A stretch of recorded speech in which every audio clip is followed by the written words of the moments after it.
សួស្តីអ្នកទាំងអស់គ្នានឹងខ្ញុំនេសូមីថ្ងៃនេះនឹងខ្ញុំនឹងមកសម្រាយរឿង Touching Your Night ភាគបញ្ចប់សម្រាប់អ្នកដែលមិនទាន់បានមើលភាគមុនអាចចុច The link ដែលខ្ញុំដាក់លើ description បានតែសម្រាប់អ្នកដែលមើលភាគមុនហើយយើងចូលមកស្ដាប់ភាគបញ្ចប់របស់យើងទាំងអស់គ្នា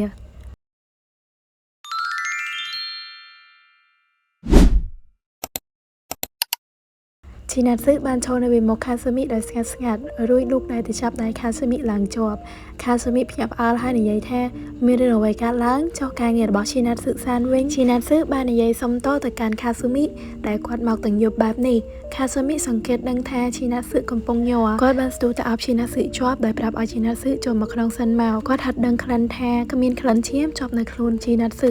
តែមិនដឹងថាហេតុអ្វីគាត់មានអារម្មណ៍ថាធ្លាប់ជួបក្លិននេះពីមុនមកដល់ខាងក្នុងជីណាត់ស៊ឺនៅតែផ្អែកក្បាលនឹងស្មារបស់ខាស៊ូមីជាប់រហូតខាស៊ូមីក៏សួរជីណាត់ស៊ឺថាខ្សែកមួយខ្សែនេះជីណាត់ស៊ឺពាក់វាជាប់រហូតមែនព្រោះឲ្យតែជីណាត់ស៊ឺនៅចិត្តគាត់មានអារម្មណ៍ថាមានអីត្រជាក់ប៉ះគាត់រហូតទៅគាត់ឆ្ងល់ជីណាត់ស៊ឺប្រាប់ថាវាគឺជាខ្សែកដែលមានគេផ្ញើអញ្ចឹងហើយបានជាគាត់ខ្លាចបាត់និយាយចប់ទូរស័ព្ទរបស់ជីណាត់ស៊ឺក៏រឡើងមិនឈប់ជីណាត់ស៊ឺព្យាយាមបិទដែរតែខាស៊ូមីក៏ប្រាប់ថាមិនបាច់ខ្វល់ពីគាត់ទេអាចនិយាយទូរស័ព្ទបានតាមសប្បាយជីណាត់ស៊ឺឮបែបហ្នឹងក៏ចេញទៅខាងក្រៅតែគាត់មិនបានលើកទូរស័ព្ទនោះទេសាតូរូក៏បានដើរមកពីខាងក្រោយដោយសារតែគាត់ឮសំឡេងអីមួយទើបគាត់ដើរមកមើលសាតូរូសួរថាកើតអ្វីឬអត់ចូលបងប្រុសនៅណាជីណាត់ស៊ឺតបតាំងញញឹមថាខាស៊ូមីនៅក្នុងបន្ទប់សុំតណាដែលគាត់មករំខានទាំងយប់ភ្លៀងរាំងពេលណាគាត់នឹងត្រឡប់ទៅវិញសាតូរូតបថាកាលពីថ្ងៃមុនអរគុណដែលជួយមើលបងប្រុសលោកបាននាំគាត់ទៅកន្លែងមួយត្រូវអត់តាំងពីមានវត្តមានលោកបងប្រុសក៏មើលទៅស្រស់ស្រាយជាងមុន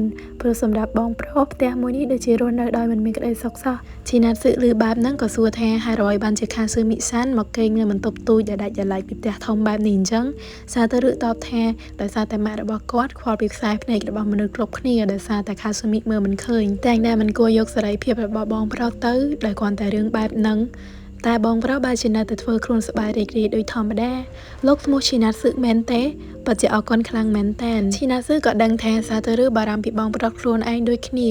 ទោះធ្វើទង្វើខាងក្រៅដូចជាមិនបារម្ភតែនៅខាងក្នុងបែរជាផ្ទុយស្រឡះសាតូរូបានប្រាប់ជីណាត់ស៊ឺថាអនសិនពេលនេះមិនមានមនុស្សនៅទេជីណាត់ស៊ឺអាចចូលទៅត្រាំបានហើយណាមួយតែក្តៅនេះទីនេះអាចព្យាបាលរបួសបានជីណាត់ស៊ឺបានត្រឡប់ទៅបន្ទប់វិញដែលប្រាប់ខាស៊ូមីថាគាត់បានជួបសាតូរូហើយសាតូរូប្រាប់ឲ្យគាត់ទៅត្រាំទឹកអនសិនខាស៊ូមីឮអញ្ចឹងក៏ប្រាប់ឲ្យជីណាត់ស៊ឺឈប់សិនរួចរត់ទៅយកឈុតមួយឲ្យទៅជីណាត់ស៊ឺសម្រាប់ផ្លាស់ជីណាត់ស៊ឺឃើញអាវមានទំហំធំជាងខាស៊ូមីក៏សួរថាអាវនេះធំជាងខ្លួនខាស៊ូមីសានពេកទេដឹងហើយអ្វីបានជាមានខាស៊ូមីឆ្លើយថាដោយសារតែគិតថាថ្ងៃណាមួយជីណាត់ស៊ឺអាចនឹងត្រូវពាក់ទៅត្រៀមទុកសាគូឲ្យជីណាត់ស៊ឺឮហើយក៏អរគុណហើយក៏ដើរទៅកន្លែងអនសិនបាត់រូបភាពក៏បានកាត់មកជីណាត់ស៊ឺត្រាំទឹកអនសិនដោយធូរចិត្តគាត់និយាយក្នុងចិត្តថាខានត្រាំទឹកក្តៅអនបែបនេះយូរណាស់ហើយកំពុងរីករាយជាមួយអនសិនសុកស្រាប់តែឮសំឡេងសន្លប់ជើងដើរមកពីខាងក្រោយគាត់ងាកទៅឃើញខាស៊ូមីដើរមកជាមួយនឹងកន្សែងមួយជីណាត់ស៊ឺភ័យមែនតែនក៏ស្ទុះទៅចាប់ខាស៊ូមីឲ្យចុះមកយឺ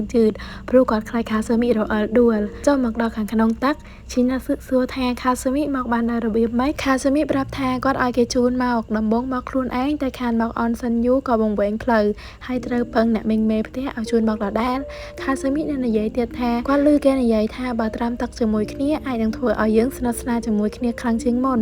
សំតដែលធ្វើឲ្យបារម្ភណាជីណាត់ស៊ឺសម្លឹងមើលខាស៊ូមីហើយក៏លើកដៃទៅអង្អែក្បាលខាស៊ូមីថ្នមខាស៊ូមីលើកដៃទៅប៉ះទ្រូងរបស់ជីណាត់ស៊ឺតែគាត់បានប៉ះរបួសធ្វើឲ្យគាត់ភ្ញាក់ផ្អើលមែនតែនគាត់ស្ទាបប៉ះរបួសជាច្រើនកន្លែងគាត់ក៏សួរថាហេតុអ្វីបានជាមានរបួសជីណាត់ស៊ឺអោបដៃរបស់ខាស៊ូមីជាប់ហើយប្រកែកថាមិនមានអ្វីទេបន្ទាប់ពីត្រាំទឹកហើយអ្នកទាំងពីរបានត្រឡប់ទៅបន្ទប់វិញខាស៊ូមីបានគិតក្នុងចិត្តថាទាំងរឿងរបួសទាំងរឿងរបស់ជីណាត់ស៊ឺគាត់ចង់ដឹងទាំងអស់តើការដែលចង់ដឹងចង់ឮបែបនេះយល់ដល់ចិត្តខ្លួនឯងពេកទៅដឹងខាស៊ូមីក៏បានសួរទៅជីណាត់ស៊ឺថាថ្ងៃនេះមើលឃើញព្រះច័ន្ទឬអត់ជីណាត់ស៊ឺតបទៅថាថ្ងៃនេះព្រះច័ន្ទពេញវងស្អាតមែនតែនតែខាស៊ូមីសានមើលឃើញពន្លឺខ្លះឬអត់ខាស៊ូមីឆ្លើយថាមើលឃើញហើយក៏និយាយបន្តថាពេលដែលភ្នែកគាត់នៅមើលឃើញតិចគាត់បានគេងលក់ទាំងដែលព្រះអាទិត្យមិនទាន់លិចតែពេលដែលក្រោកឡើងមកអ្វីនៅចិត្តខ្លួនរបស់គាត់ងងឹតសូនឆឹងគាត់ស្មានតែពេលយប់ទៅប្រញាប់ស្រវាទៅបើកភ្លើងបន្តែពេលដែលដើរទៅដល់វេរ៉ង់ដែលនៅខាងមុខក៏នៅតែមិនឃើញពន្លឺព្រះច័ន្ទទៅគាត់ គាត់ដឹងថាពិភពលោករបស់គាត់មានតែពេលយប់ជារឿងរហូតកន្លែងនេះខ្ញុំអានហើយរឿងប៉ះទង្គិចអារម្មណ៍បន្តិចសាក់ស្រមៃថាបើសិនជាខ្លួនឯងក្រោកពីគេងមកហើយស្រាប់តែរស់នៅក្នុងពិភពលោកដែលមានតែពេលយប់មិនដឹងថាមានអារម្មណ៍យ៉ាងម៉េចទេខាស៊ូមីបន្តនិយាយថាបើសិនជាពេលហ្នឹងមានពន្លឺព្រះច័ន្ទតែបន្តិចគាត់ប្រកាសជាមិនមានអារម្មណ៍ថាគាត់រស់នៅម្នាក់ឯងទេជីណាស៊ឺបានចាប់ដៃខាស៊ូមីណែនខាស៊ូមីក៏បានផ្អែកទៅនឹងស្មារបស់ជីណាស៊ឺអស់រយៈពេលជាច្រើននាទីពួកគេបានចូលមកកេងបន្ទប់ជាមួយគ្នាខាស៊ូមីក៏បានសួរថាអំបីមិញសាតូរូនិយាយអីជាមួយជីណាស៊ឺក៏សើចព្រោះខាស៊ូមីធ្វើខ្លួនដូចជាគាត់ត្រូវសាតូរូស្ដីឲ្យអញ្ចឹងគាត់ក៏ប្រាប់ថាសាតូរូគ្រាន់តែបារម្ភពីខាស៊ូមីគាត់មើលទៅសប្បាយចិត្តណាស់ដែលសារតែឃើញខាស៊ូមីញញឹមច្រើនជាងមុនខាស៊ូមីក៏និយាយថាដោយសារតែកាលពីមុនគាត់នៅតែក្នុងបន្ទប់តែថាគាត់ញញឹមច្រើនមែនអី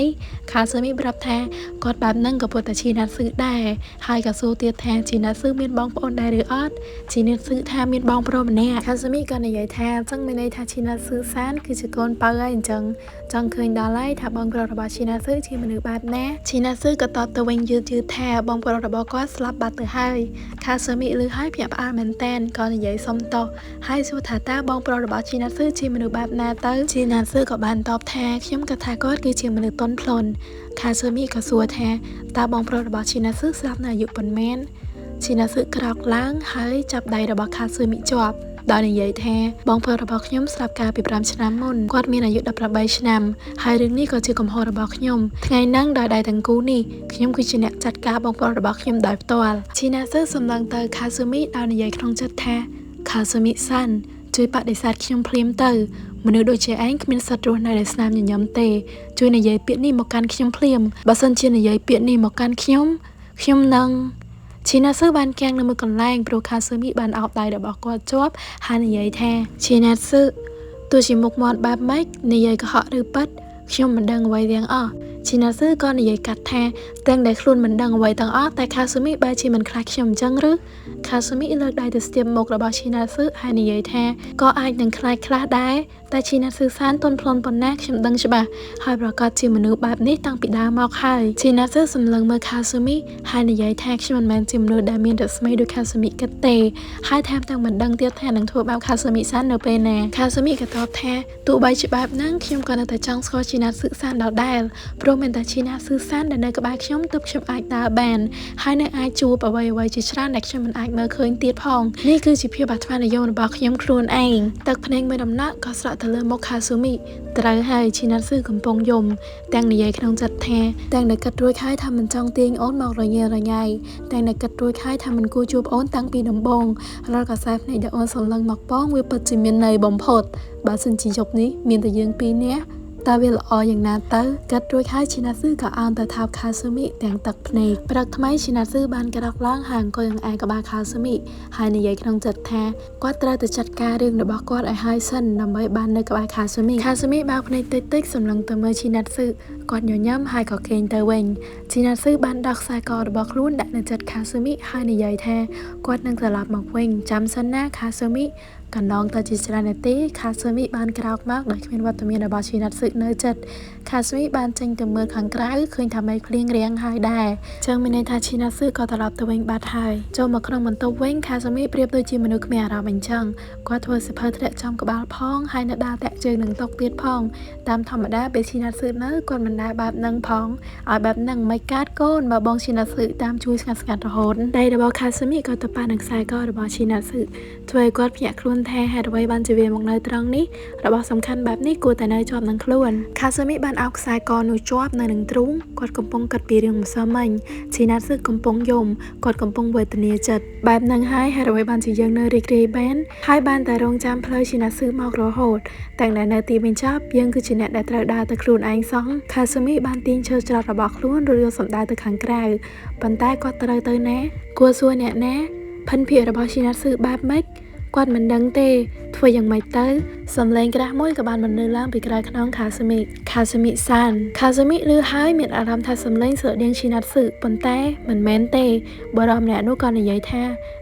ត្រូវហើយធ្វើច្រត់ពណ៌សជាមួយនឹងឈុតគីមីណូតាមរោគចិត្តស្លាប់ទៅហើយជំរាបសួរខ្ញុំគឺជាលោកប៉ារបស់ឈីណាត់ស៊ឺរូបភាពក៏បានកាត់មកក្នុងឡានខាស៊ូមីកំពុងអង្គុយនៅក្នុងឡានជាមួយលោកប៉ារបស់ឈីណាត់ស៊ឺលោកប៉ារបស់ឈីណាត់ស៊ឺក៏និយាយថាសំទោសណាដែលសូមឲ្យទៅជាមួយឈីណាត់ស៊ឺដូចជារវល់ទើបមិនអាចដកខ្លួនមកបានហើយក៏សូមឲ្យខ្ញុំមកយកពិតជាធ្វើខ្លួនខ្លាំងមែនតែថារបស់ដែលក្មួយកំពុងកាន់គឺជារបស់ឈីណាត់ស៊ឺត្រូវអត់ខាស៊ូមីរដាក់រដប់ហើយអោបខ្សែកនោះជាប់លោកប៉ារបស់ឈីណាស៊ឺបានឈោងដៃទៅយកហើយនិយាយថាឲ្យមកនេះមកចាំខ្ញុំជាអ្នកទុកឲ្យហើយយកទៅឲ្យឈីណាត់ស៊ឺខ្លួនឯងខាស៊ូមីអោបជាប់មិនព្រមប្រឡែងហើយនិយាយក្នុងចិត្តថារបស់សំខាន់របស់ឈីណាស៊ឺក៏តែតការពារប៉ារបស់ឈីណាស៊ឺឃើញបែបហ្នឹងក៏បែរទៅមុខវិញហើយនិយាយថា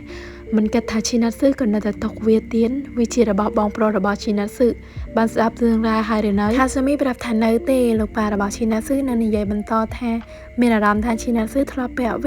តែមិនដឹងទេក៏ភ្លេចបាត់ទៅហើយខាស៊ូមីបានត្រឹមតែអោបខ្សែកនោះជាប់រូបភាពបានកាត់មកឈីណាត់ស៊ឺគាត់កំពុងរងចាំលោកប៉ារបស់គាត់ហើយសុកសំឡេងរបស់លោកប៉ារបស់គាត់ក៏បន្លឺឡើងឈីណាត់ស៊ឺសុំទោសដែលឲ្យចាំប្លែកមែនតែនដែលឯងជាអ្នកហៅយើងមកឈីណាត់ស៊ឺពេលដែលងាកទៅគាត់បានឃើញខាស៊ូមីមកជាមួយឈីណាស៊ឺភ្ញាក់ផ្អើលមែនតែនហើយក៏បានស្រែកឲ្យខាស៊ូមីថយចេញឲ្យឆ្ងាយពីប៉ារបស់ខ្លួនបំរុងនឹងរត់ទៅតែលោកប៉ារបស់ឈីណាត់ស៊ឺបានដកកំបិតចេញហើយភ្ជង់ទៅខាស៊ូមីធ្វើឲ្យឈីណាស៊ឺស្គប់នៅមួយកន្លែងប៉ារបស់ឈីណាស៊ឺបាននិយាយថាឈីណាស៊ឺយើងក៏មានរឿងចង់និយាយជាមួយឯងដែរនៅសុកក៏តាក់ទងមិនបានឯងដឹងទេថាយើងបារម្ភប៉ុណ្ណាតាមក៏ប៉ុន្តែឈីណាស៊ឺគ្រាន់តែចង់មកឃ្លារឿងទាំងអស់ជាមួយប៉ារបស់គាត់ទេតែប៉ារបស់គាត់ក៏បានទៅយកខាស៊ូមីមកដោយដែលបានឃើញចឹងគឺឈីណាស៊ឺអត់បានឲ្យទៅយកទេហើយក៏មិនដឹងថាប៉ារបស់ខ្លួនស្គាល់ខាស៊ូមីដែរមកដល់ក្នុងឃ្លាំងមានបារម្ភម្នាក់កំពុងដេកនៅទីនោះព្រមទាំងមានចំណងចងដៃទៀតផងហើយបារម្ភម្នាក់ហ្នឹងគឺជាម្នាក់ដែលឈីណាស៊ឺចាត់ការមិនបានហើយទុកចោលដោយសារតែគាត់ស្រមៃឃើញមុខរបស់ខាស៊ូមីលោកប៉ារបស់ឈីណាស៊ឺក៏និយាយថាឯងប្រុងមិនរត់គេចទៀតទេមែនទ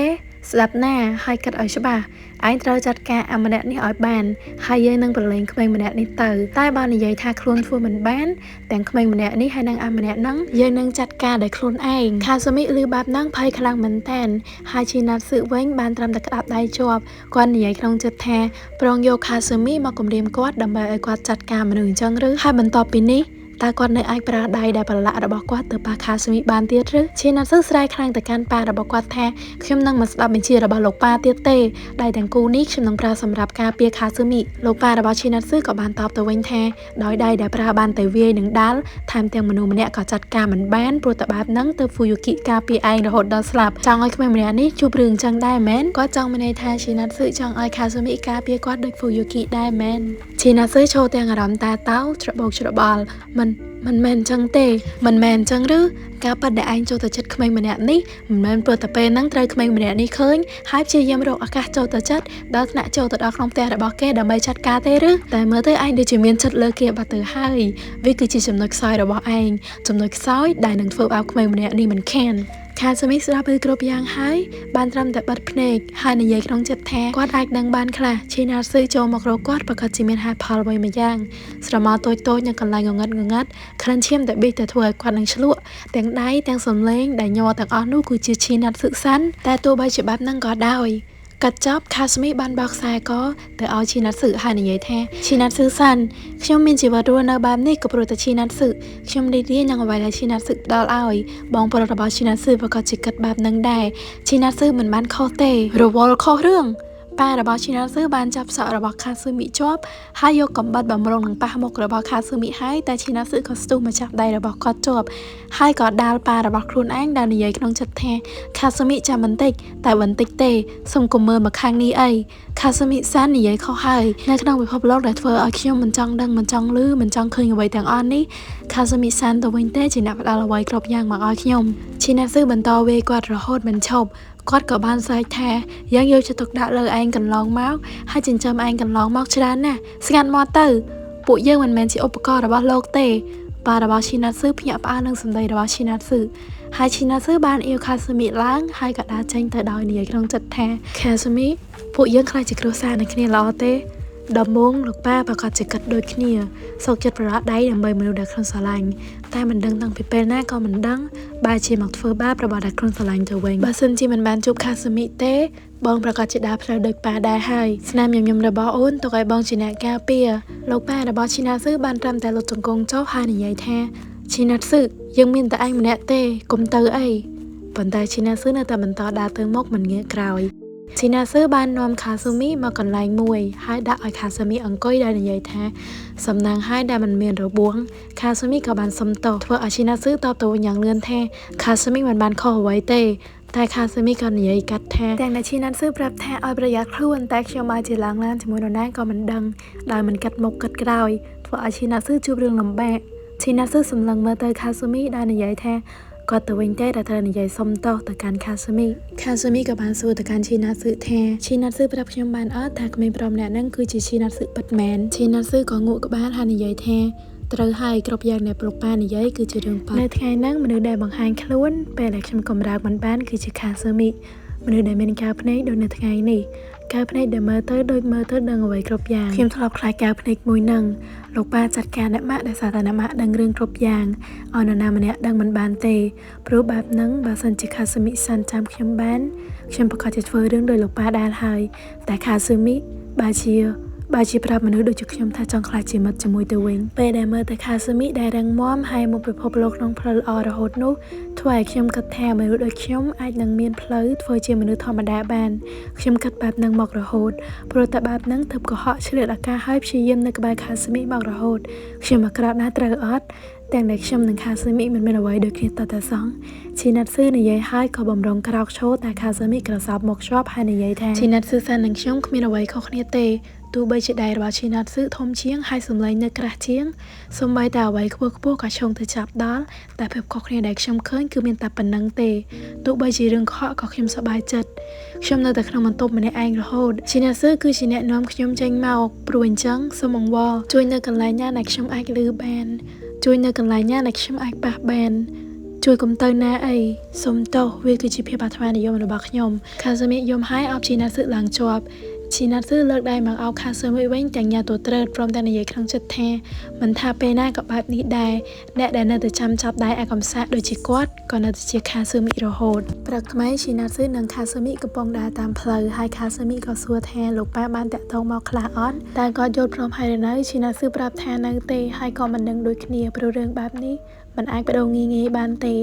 េគាត់ក៏មិនដឹងដូចគ្នាថាខ្លួនឯងនឹងទៅជាយ៉ាងណាខាស៊ូមីសម្លឹងមើលទៅឈីណាត់ស៊ឺហើយគិតក្នុងចិត្តថាឈីណាត់ស៊ឺប្រកាសជាទូរែកវាតែម្នាក់ឯងទៀតហើយតែគាត់អាចជួយអ្វីបានខ្លះឈីណាត់ស៊ឺសានបើមិនប្រកាន់ទេពួកយើងទៅកន្លែងណាមួយបានអត់កន្លែងណាក៏បានដែរមិនថាជិតឬឆ្ងាយឈីណាត់ស៊ឺសម្លឹងមើលខាស៊ូមីហើយក៏យកព្រមខាស៊ូមីគាត់តែចង់នៅក្បែរឈីណាត់ស៊ឺព្រោះគាត់មានអារម្មណ៍ថាឈីណាត់ស៊ឺនឹងបាត់ខ្លួនបើសិនជាគាត់ប្រឡែងដៃមួយនេះពួកគេបានជិះរថភ្លើងទៅកន្លែងមួយពេលមកដល់កន្លែងហ្នឹងភ្លាមមេឃស្រាប់តែភ្លៀងពួកគេនាំគ្នារត់ទៅរកកន្លែងជ្រោកដំបូងឈីណាត់ស៊ឺចង់អៀវខាស៊ូមីតែខាស៊ូមីប្រកែកព្រោះគាត់ចង់ដើរមកដល់កន្លែងជ្រោកពួកគេទាំងពីរទៅទឹកជោកអស់ខាស៊ូមីក៏និយាយថាគាត់មកទីនេះដោយភ្លេចប្រាប់សាតូរូឈីណាត់ស៊ឺលឺអញ្ចឹងក៏ប្រាប់ថាអញ្ចឹងយើងទៅវិញល្អអត់ខាស៊ូមីប្រកែកគាត់អត់ចង់បានអញ្ចឹងទេឈីណាត់ស៊ឺបន្តនិយាយថាបែបហ្នឹងសាតូរូប្រកាសជាបារម្ភមិនខានខាស៊ូមីបានខ្ចីទូរស័ព្ទឈីណាត់ស៊ឺហើយខលទៅអ្នកផ្ទះ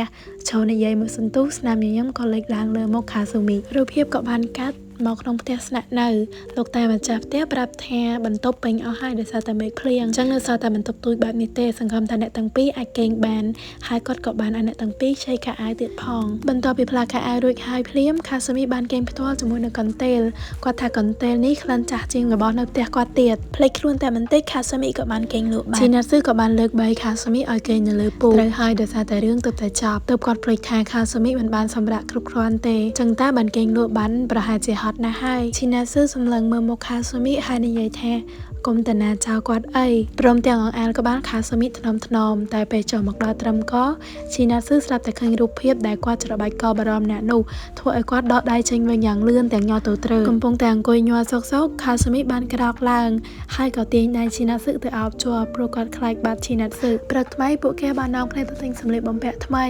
คาสมิชุดมันแต้นเป็นสลีอันจังตาบริษัทแต่เคยเสียช็อตกิโมโนคาสมิปรับชินสุธาตามมาทั้งไงเตียเตตนากับบ้านได้เอาชงายเชียงนี่พวกแกบ้านมันตอนดำน้าชีรถเพลิงเติมกำไรมวยเตียดกำปงแต่ชีซอกชินาซื้อบ้านเคยเอาไว้มาย่างตามบองอวยตีบอมพอดพวกแกบ้านมักดากันไรอย่าชงายบรรทอพิจำนายเปจีเป็นมวยทั้งไงให้พวกแกก็แต่รกบรรทบเก่งสั้นแต่ซาตาเวียยบหายคาสมิออฟชินาสึชอบโดยคลายบัตเตอร์นานจังให้ในยัยแท้ก่อนมันจังเก่งเตจังเนื้อมือมกชินาสึอายุจังนี่ให้ยกได้เตอร์สเตียบมาวัดซะตระเจียพเนกปะถนอมให้ก่อนในยัยขนมจัดแท้จงสกอชินาซึออยจรันจิงนี่ชินาซึบ้านเอาแต่ทับคาสมิอย่างต้นพลนให้ก็ซามาลาบุมและต่างอักนี่มันแบกมือต่อเต้ยมตกมือเต็มเนี่ยเองบ้านในโพสายโกนสายยมซอกเฉยจังในต่างอักนี่คือสัตว์มือเต้ถาเล่งดูเพียบเวียซื้ออ้อยเคยฉันเต้เวียซื้อเคยจะมาให้เต้แต่ยังมาจังกันเนี่ยนี่มือให้ก็จังได้ฉันได้ปวดคลายชนะยมเวียฮอสตุยแต่บ้านนั่งเล่นบ้านจุบในต่างอักนี่เลยยูทูบอัจฉริยะพองปัตเต้จังปราบทางเกษาเพียบทักเกสลังคณีรูปดออะไรจังจะไปในเตอร์ยมตังหางบองโอในมีนหมอกชินสื่อสันคือมันสันใส่เตตัวเงี้ยเป็นตัวพี่เป็นชอบโดยเราให้คาสมิบานในยัยแท้ตามกับปัดกอดพลายจัดบันทึกได้ต่างไปแล้วกอดแตะเชิงด้วนหายชินัทซื่อหมอกโตรจอบนูมาแล้วกอดก่อนนักเคยเรื่องการไปพรามชนะมนชินัทซื่อในยัยแท้ดังถาจิบองให้เรื่องคาสมิกับบานปรับแท้ไปได้ดังแมนเต้นคือมันต่อปีนั่งก็เป็นเพราะได้ยมเนเปนุเปนี่ประหารจะทมโดยบองอันจังออนคัดแท้กอดประกาศชีสวัสดิ์เพียบให้รู้ในกันไหลหน้ามุ้ยเดสแลมยำเพื่อจังมันจะออนสบายฉันได้แต่ละหมอกจูบแบบนี้แกปีมอนตัวเชียงออนซังด่าแล้วบองทมเชียงออนหลังจานคาสมิบันตอนในยัยแท้แต่ปัจเจลครั้งแน่ได้บองสวัสดิ์เพียบคาสมิในยัยต่างเอาชินาซึจวบชินาซึบัดเพเนคาในยัยครองจัดแท้ก็ทรอบคลายเปยบได้สังเกตจะงมให้เราเงียไอ้แก่เนื้อตามันเองเปยบได้บัดบ้องมโนจิตติสลายแต่เปดาบันปาโอนเติบบองหนึ่งแทเปยบคือจิเปดาก็กระดาบอมพอดพวกแกกับบานเก่งเอาเครียดแต่งตักเพลงให้ก่อนลงลุแต่งปีเนี่ยปรักทำไมชินาซื้อบานกระดักล้างให้สมลังเตยคาซึมิถนอมให้คาซึมิกับสตูเงือบลางในซาแต่คลายชินาซื้อเตยเจ้าโดยไงมนเตียดกอบเฉียเยี่ยมเรียวให้ปาบกชินาซื้อตับสบายจัดเวงจูเตงชินาซื้อบานเอาคาซึมิอย่างแน่นกระดักให้หรืออารันสุดได้ออนสำลังคาซึมิเอาตัวโดยคเนียอารันสุดได้รูปเพียบานกัดมักดอกันไหลมวยชินาซื้อบานน้อมคาซึมิเอามากันไหลมวยโดยมันบานปรับคาซึมิแทนเตยนาเตกอดบานดักใดบอกคาซึมิให้ออยดายืดให้ปรับอาคาสมิดัสใบเชิงเปคาสมิดัสใบเชิงให้เอาไว้ดักคาสมิปะมนเก้คือตักดาตอเจียดาเบาะมักปะเชิงตรเจียนะจีสมุดหรือไตรให้ชินันซื้อบันตอนในยัยแท้ไปได้จีรถเพลิงมักตีนี้บางมันเคยสมุดนึกตามเพลย์พระอนประทาอนจังมักสมุดคาสมิย่ย่ำจังสบายใจก็สรบยกชาลากายืดชาลปับมอกปะเชียตัวเชียแมนแตนคาสมิกับบานรถทัวอาชินาซื้อไผ่โปรคลายคาสมิดวลคาสมิปรับแทนสมุดนำมาค้างเตี้ยทมตัวเลี้ยโดยโยซับเอ็นจังชินันซื้ออากนบองปัดแมนชินันซื้อตับเตวินแท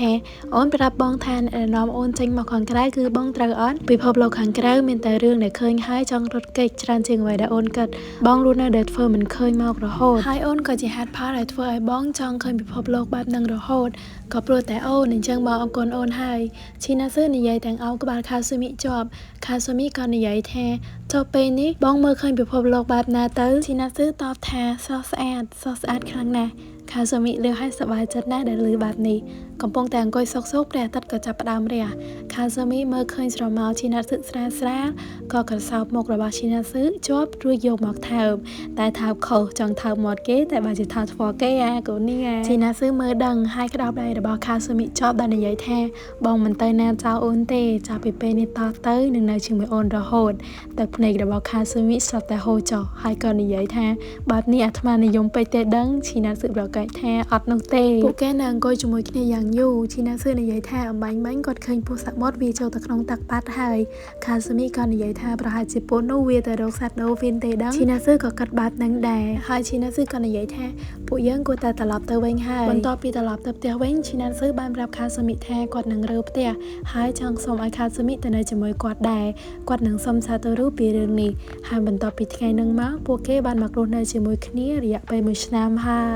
คาซึมิรับแท้ชินาซึต้นพลนแน่ต តនផ្លន់ឲ្យក៏គួរឲ្យស្រឡាញ់ទៀតផងតាំងពីថ្ងៃហ្នឹងគាត់ក៏ចាប់ផ្ដើមនិយាយរឿងផ្ទាល់ខ្លួនម្ដងបន្តិចគាត់ប្រាប់ថាតាំងពីពេលហ្នឹងមកគាត់មិនដែលទទួលបានការតាក់ទងពីប៉ារបស់គាត់ទៀតទេសម្លេងនៃហៃឈីណាស៊ឺសានជាលើកចុងក្រោយស្ដាប់ឮឲ្យសោកសៅមែនតើឈីណាស៊ឺបានបបួលខាស៊ូមីឲ្យទៅមើលផ្កាអត់ពេលទៅដល់ខាស៊ូមីសប្បាយចិត្តមែនតើព្រោះផ្កាបានរីកអស់ហើយគាត់បានសួរឈីណាស៊ឺថាវាមានពណ៌អីឈីណាស៊ឺប្រាប់ថាវាពណ៌សទាំងអស់ខាស៊ូមីសប្បាយចិត្តហើយប្រាប់ថាពណ៌សទាំងអស់ពិតជាស្អាតមែនតើអូត្រូវហើយអូនធ្លាប់ប្រាប់បងថាអូនធ្លាប់លេងជាមួយផ្កាឬខាស៊ូមីប្រាប់ពីរបៀបលេងទៅឈីណាស៊ឺដោយកាច់គូតផ្កាហើយទាញស្នូលកណ្ដាលរបស់វាចេញរួចឲ្យវាហោះឡើងយឺតសប្បាយមែនតើឈីណាស៊ឺញញឹមហើយប្រាប់ថាគាត់មិនដែលដឹងពីមុនមកទេហើយចូលបន្តទៀតខាស៊ូមីក៏និយាយថាបន្តពីនេះអូននឹងពីអត្ថន័យរបស់ផ្កានេះមានអត្ថន័យថាភាពកំសាកសង្ស័យនិងស្នេហាកំសាកដែលសារតែរិចនៅតែពេលយប់ដូចជាលុបពីខ្សែភ្នែករបស់មនុស្សអញ្ចឹងហើយសង្ស័យនិងស្នេហាព្រោះពណ៌របស់វាមិនប្រកបប្រជាព្រោះផ្កានេះមានច្រើនពណ៌តែបើសិនជាមានពណ៌សសុទ្ធមានន័យថាមិនមែនសង្ស័យទេតែគឺជឿជាក់ស្ដាប់ទៅមិនសមហេតុផលតែសោះខាស៊ូមីសើចឈីណាស៊ឺឮបែបហ្នឹងក៏និយាយថាជឿជាក់លើស្នេហាអញ្ចឹងឬបងចូលចិត្តព្រោះវាដូចអូននិយាយហើយក៏យកផ្កាទៅសៀត្រជារបស់ខាស៊ូមីយ៉ាងឈឺតរូបភាពក៏បានឲ្យឃើញសាតូរូកំពុងតែអានសម្បត្តិដែលឈីណាស៊ឺនិងខាស៊ូមីផ្ញើទៅគាត់ទប់ស្នាមញញឹមមិនបានទេហើយនៅសុកក៏ភ្ញាក់ព្រឺតព្រោះក្មេងស្រីម្នាក់បានមកហៅពេលឃើញបែបហ្នឹងក្មេងស្រីម្នាក់នោះក៏និយាយថាវាគឺជាសម្បត្តិរបស់ខាស៊ូមីសានផ្ញើមកមែនទេសាតូរូសួរថាហេតុអីបានជានាងដឹងនាងឆ្លើយថាមុខរបស់សាតូរូគឺបង្ហាញគ្រប់យ៉ាងហើយនាងក៏ប្រាប់សាតូរូថានៅមានមួយសំណឹកទៀតពេលដែលបើកមកធ្វើឲ្យសាតូរូទប់ស្នាមញញឹមមិនបានទេគឺរូបរបស់ខាស៊ូមីដែលឈរនៅសមុទ្រហើយញញឹមដោយមានក្តីសុខនឹងឯងហើយសាច់រឿងក៏បានចប់ត្រឹមនេះយ៉ាងមិនដែរអ្នកទាំងអស់គ្នាចូលចិត្តដែរអត់សម្រាប់ខ្ញុំចូលចិត្តមែនតើខ្ញុំមានអារម្មណ៍ថាពួកគេទាំងពីរព្យាយាមទៅមុខជាមួយគ្នាហើយជួយគ្នាទៅវិញទៅមកពីរអ្នកហ្នឹងប្រៀបដូចជាពន្លឺជះឲ្យគ្នាទៅវិញទៅមកប៉ុន្តែគ្រាន់តែអត់ដឹងខ្លួនបើសិនជាអ្នកទាំងអស់គ្នាចូលចិត្តកុំភ្លេច comment ប្រាប់ខ្ញុំនៅខាងក្រោមផងព្រោះខ្ញុំចូលចិត្តអាន comment ហើយនេះគឺជា QR របស់ខ្ញុំសម្រាប់អ្នកដែលចង់ support ថ្លៃកាហ្វេអីឲ្យខ្ញុំអាច support តាមនេះបានអរគុណច្រើនពេលបន្តគឺជាពេលសំណួរចម្លើយកុំឲ្យខាត់ពេលយូរយើងចូលដល់សំណួរទី1មានចាប់តាំងពីមានចេះមើលរឿង BL មករឿងណាដែលមានចូលចិត្តជាងគេអូយសំណួរនេះបើខ្ញុំអាចរើសបានទេនិយាយតាមត្រង់ហ្មងវាច្រើនពេករបៀបរើសមួយអាំទុកមួយចោលដោយបង្កើតសុំរំលងសំណួរនេះតើយើងចូលដល់សំណួរទី2 admin ដែលមើលរឿងសម្រាប់ខ្លួនឯងវិញអត់ស្ដាប់តែអ្នកទាំងអស់គ្នាតែស្ដាប់តែពេលដំបងទេព្រោះមុននេះខ្ញុំផុសខ្ញុំស្ដាប់ឡើងចុះឡើងច្រើនដងហើយបើសិនជាខ្ញុំស្ដាប់ម្ដងទៀតខ្ញុំអាចខ្ញុំប្រកាច់ងាប់ព្រោះអីវាត្រែយើងឮសលេងខ្លួនឯងត្រែទៅយើងច្រេញតែយើងចូលដល់សំណួរទី3សំណួរចុងក្រោយសុំទោសផងអ្នកទាំងអស់គ្នាខ្ញុំចូលតែ3សំណួរទេព្រោះអីខ្ញុំឈឺកតាំងពីពេលមើល BL មកតែដែលមើលជួបរឿងណាដែលធ្វើឲ្យឈឺចាប់មិនភ្លេចអត់មានអ្នកទាំងអស់គ្នាគឺរឿងនេះខ្ញុំភ្លេចចំណងជើងហើយរឿងនេះគឺជារឿងដែល happy ending វា happy ធម្មតាទេតាមធម្មតាខ្ញុំកម្រអានរឿងsadដែរព្រោះអីខ្ញុំអត់ចូលចិត្តអានរឿងsadព្រោះវាធ្វើអារម្មណ៍ខ្ញុំអត់ល្អអីចឹងមុនខ្ញុំអានខ្ញុំសើបសិនតែរឿងនេះវាល្អមើលមែនតើប៉ុន្តែខ្ញុំឈឺចាប់ដោយសារខ្ញុំស្អប់ការរងចាំមែនតើហើយរឿងនេះតួថប់ត្រូវរងចាំតួបឋមហើយត្រូវបាត់កប់បងការចងចាំត្រូវអីទៀតហើយអ្នកនេះសក់សម័យថាបើសិនយើងរងចាំតែគេម្នាក់រាប់ឆ្នាំចាំឲ្យគេកើតមកហើយចាំឲ្យគេធំចាំឲ្យគេស្គាល់ខ្លួនឯង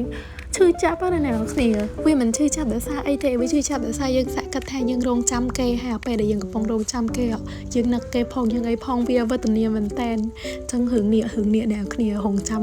អូយពិបាកใจដល់ហើយចឹងបើសិនអ្នកគ្នាចង់អាននេះអាននៅរឿងនេះល្អមើលមែនតែខ្ញុំ recommend បងអ្នកគ្នាចឹងវីដេអូរបស់យើងមានតែប៉ុណ្្នឹងឯងបាយបាយ